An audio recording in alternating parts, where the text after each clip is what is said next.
Assalamualaikum warahmatullahi wabarakatuh. Perkenalkan, nama saya Muhammad Dananiri, mahasiswa Prodi Teknik Sipil Universitas Sultan Ageng Tirtayasa dengan NIM 333623096. Pada kali ini saya akan mempresentasikan materi pemindahan tanah mekanis dengan menggunakan alat berat dari pertemuan 1 sampai pertemuan 6. Eh, Dimulai dari materi pertemuan 1 yaitu membahas tentang pengenalan alat berat. Definisi pemindahan tanah mekanis merupakan sebuah pekerjaan yang berhubungan dengan kegiatan penggalian, pemuatan, pengangkutan, penimbunan, perataan atau spreading, dan pemadatan tanah atau bantuan dengan menggunakan alat mekanis, yaitu alat berat.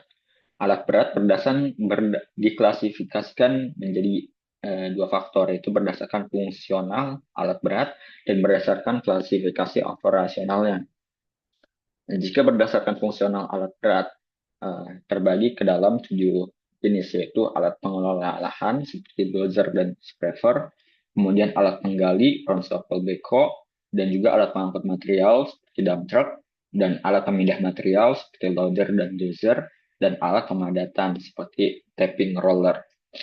Dan juga yang keenam, alat pemroses material, concrete batching plant. Kemudian yang ketujuh ada penempatan akhir material.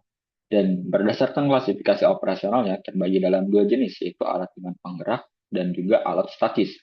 Faktor yang mempengaruhi pemindahan alat berat di sini yaitu satu, fungsi yang harus dilaksanakan, mengingat setiap alat berat ini memiliki fungsinya masing-masing. Kemudian kapasitas.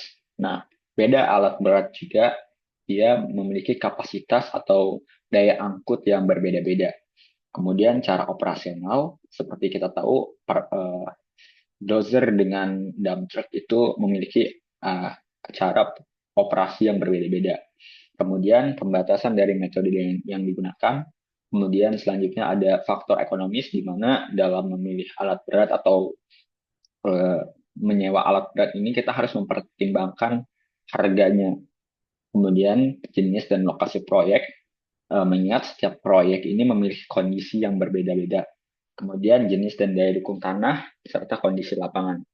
Hal yang mempengaruhi alat berat di sini yaitu uh, pengaruh ketinggian, temperatur, koefisien traksi, tahanan gliding, pengaruh landai permukaan, tenaga roda, dan tenaga tarik.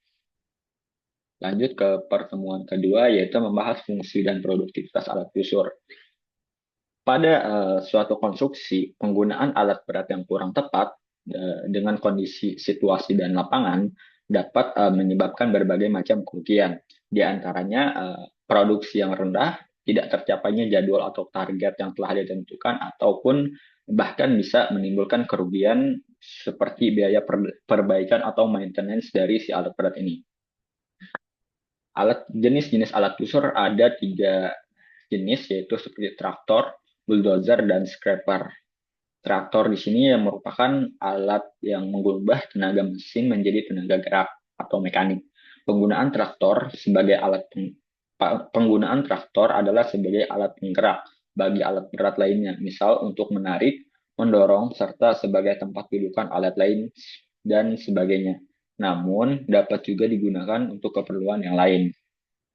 Adapun hal yang harus kita perhatikan dalam penggunaan traktor ini yaitu ukuran traktor, kemudian traksi, kekerasan permukaan, panjang jalan angkut, serta kecepatan. Jenis-jenis traktor ini seperti ada wheel traktor, plow, dan juga crawler traktor. Kemudian alat busur selanjutnya yaitu ada bulldozer.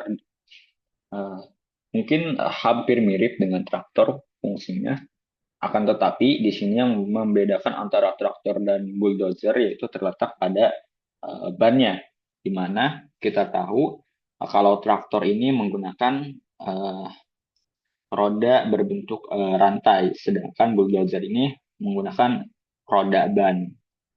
Nah, bulldozer adalah alat yang menggunakan traktor sebagai tempat dudukan dan penggerak utamanya.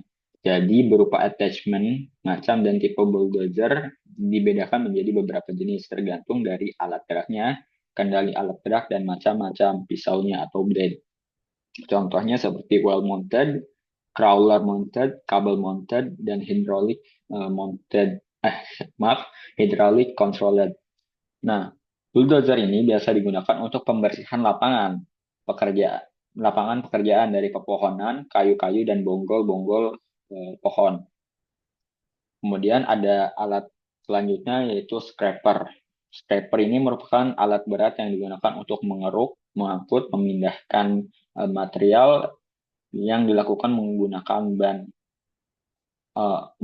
Pemindahan material ini dilakukan menggunakan ban yang ada pada scraper. Fungsinya itu pengelupasan permukaan tanah, perataan kontur yang ada di sekeliling bangunan atau building site, penggalian untuk membuat saluran irigasi, dan penggalian dan pengurugan badan jalan. Lanjut ke pertemuan ketiga yaitu produktivitas alat gali. Alat gali mekanis merupakan alat yang digunakan untuk memudahkan pekerjaan manusia dalam menggali dan mengangkut material yang termasuk alat gali antara lain seperti ekskavator, beko, power shovel atau dikenal dengan front shovel, kemudian ada dragline dan clamshell. Pemilihan alat berat ini tergantung kepada kemampuan alat tersebut. Hal yang membedakan alat berat itu terdapat pada benda yang dipasangkan di bagian depan atau bucket. Nah, setiap alat berat ini memiliki jenis, tipe, dan kapasitas bucket yang berbeda-beda. Sedangkan untuk kesamaannya yaitu pada umumnya alat berat ini memiliki kesamaan pada bagian penggeraknya yaitu berupa ban ataupun crawler. Jenis-jenis alat gali di sini ada seperti ekskavator.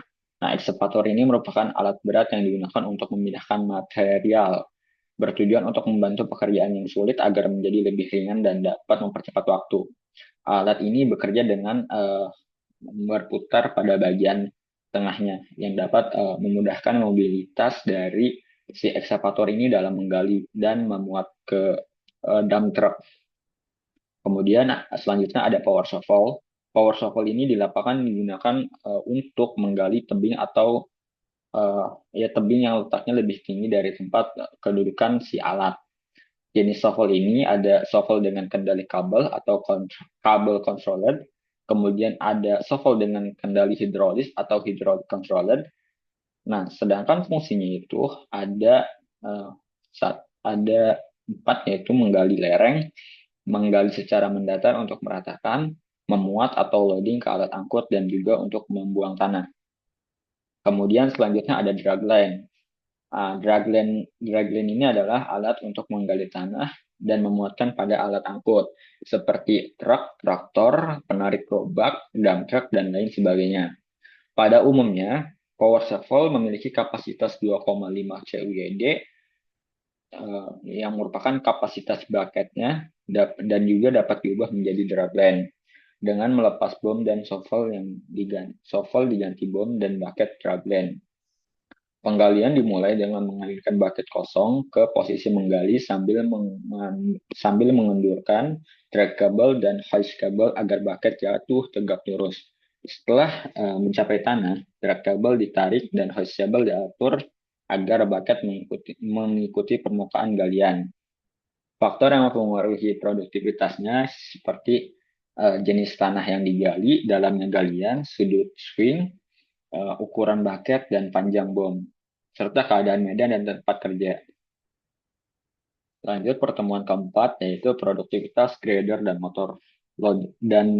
loader. Motor grader adalah alat yang dapat digunakan untuk keperluan perataan tanah, juga sebagai pembentuk permukaan yang dikehendaki. Sedangkan loader adalah alat pemuat hasil galian atau gusuran dari alat berat lainnya seperti bulldozer, grader, dan sejenisnya. Pada prinsipnya, loader ini merupakan alat membantu untuk mengangkut material hasil galian dari tempat penimbunan ke alat angkut. Nah, langkah-langkah menghitung produktivitas motor grader di sini dapat kita lakukan dengan cara menghitung luas lintasan kerja, menghitung waktu siklus, menghitung produktivitas kasar, dan menghitung produksi kerja aktual. Pun begitu dengan menghitung produktivitas motor grader. Kemudian bagian-bagian pada motor grader di sini terdapat seperti blade lift cylinder, drawbar lift cylinder, cab, rear wheel, ripper, articulate cylinder, blade, front wheel, dan headland. Kemudian pada loader terdapat bucket, tail lever, lift cylinder, lift arm, headlamp, turn signal lamp, front wheel, dan rear wheel. Kemudian pertemuan kelima di sini ada produktivitas kompaktor atau biasa disebut sebagai alat pemadat tanah.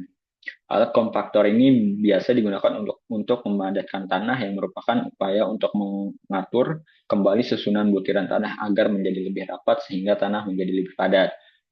Pemadatan tanah secara alami misalnya dengan menggenangi dan membiarkan tanah menyusut oleh pengaruh cuaca, lambat laun tanah akan mengapat dengan sendirinya. Namun, cara tersebut memerlukan waktu yang lama dan kadang hasilnya masih kurang maksimal. Sehingga untuk memanfaatkan tanah dengan maksimal atau memadatkan tanah dengan maksimal memerlukan alat bantu seperti kompaktor. Jenis-jenisnya ada seperti three wheel roller atau penggilas roda tiga, merupakan alat kompaktor tertua dan sampai sekarang masih kerap digunakan dalam pekerjaan pemadatan tanah.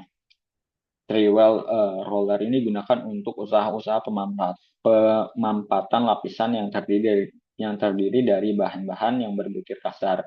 Misalnya untuk pembuatan jalan dari makadam. Kemudian ada tandem roller. Nah, alat ini biasa digunakan untuk penggilas akhir, misalnya untuk pekerjaan penggilasan aspal beton agar diperoleh hasil permukaan yang rata. Kemudian ada vibration roller. Vibration roller adalah termasuk tandem roller yang cara pemampatannya menggunakan efek getaran dan sangat cocok digunakan untuk pada jenis tanah pasir atau kerikil berpasir. Kemudian materi yang terakhir yaitu ada produktivitas dump truck. Nah, definisi dari truk ini adalah alat khusus yang digunakan sebagai alat angkut karena kemampuannya dalam bergerak cepat, kemudian kapasitas yang besar dan juga biaya operasionalnya yang relatif murah. Alasan lain penggunaan truk sebagai alat angkut adalah karena kebutuhan truk ini mudah diatur dengan produksi alat-alat gali sehingga truk sangat luas dan dalam pengorganisasiannya.